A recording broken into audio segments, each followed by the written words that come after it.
She was an icon of the 1950s and 60s and of course really truly made her mark. Some people might say she was a second-rate Marilyn Monroe impersonator. I thought Jayne Mansfield was fabulous, and here's why. Hi, good morning, Neil Sean here in the heart of London. Thank you for joining me today. Hope you're all keeping well.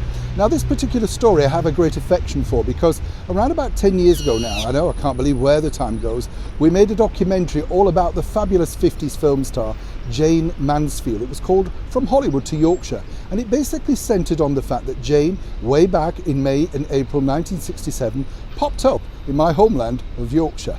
And she was there to appear at the Batley Variety Club for an estimated £20,000 per week. This was big bucks then, and this truly was Jayne fading into obscurity. Movie roles were hard to get by, that sort of stuff.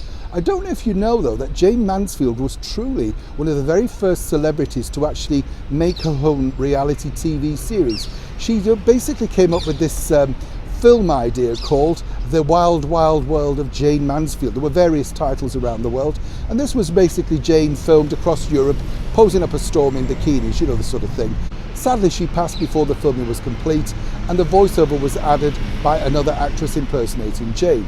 But back to the story of Batley, because I was looking through the original tapes recently, and one of the people that we interviewed for Jayne Mansfield's documentary was the general manager of the Batley Variety, Alan Clegg, and he confirmed this particular story. It was interesting to note because Alan had literally met everybody. All the big stars had appeared at Batley, including Louis Armstrong, Eartha Kitt, you name it, big names.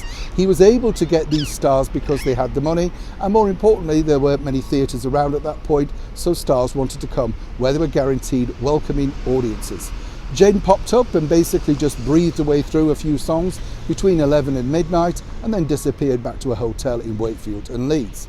But it's interesting to note that apparently during that particular period she was in talks to appear in a fabulous TV series which has now become a cult classic. We're talking of course about Batman, which starred Adam West and Burt Ward. Now, when we were making the documentary, we truly must have missed this particular gem of a story, because what truly happened was that both Adam West and Burt Ward were very keen. As you can imagine, Batman had a lot of great guest stars in the show. People like Cesar Romero, you know, remember him. He was just wonderful, of course. Burgess Meredith, who was, of course, the Penguin. We all loved that show. It was just high camp, high gloss, and a lot of fun, made by 20th Century Fox. And apparently because 20th Century Fox were keen on getting as many celebrity cameos as possible, they eyed up the idea of Jayne Mansfield playing a baddie. She loved the idea, but was very reluctant at that point to appear on TV. She had been offered quite a lot of guest starring roles, but as she pointed out, she was a movie star. The decision was finally made for her though, because the TV bosses felt, get this, in the 1960s she was just simply way too sexy.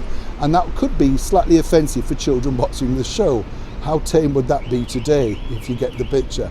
So sadly, we'll never know exactly what Jayne Mansfield would have been like in Batman. I think she would have been sensational, of course, but it was confirmed to me by the late actor himself, Adam West, who did say that he too had heard that particular rumour. He was stunned himself because by that point, Jayne was becoming slightly erratic on the work front, but as he said, Batman certainly would have gotten to grips with the one and only Jayne Mansfield. If you want to know more about this particular documentary, it is available online. This isn't a plug.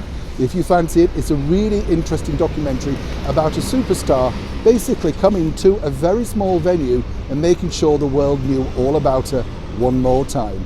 As we know, sadly we lost Jayne in June 1967. Neil Sean in the very heart of London.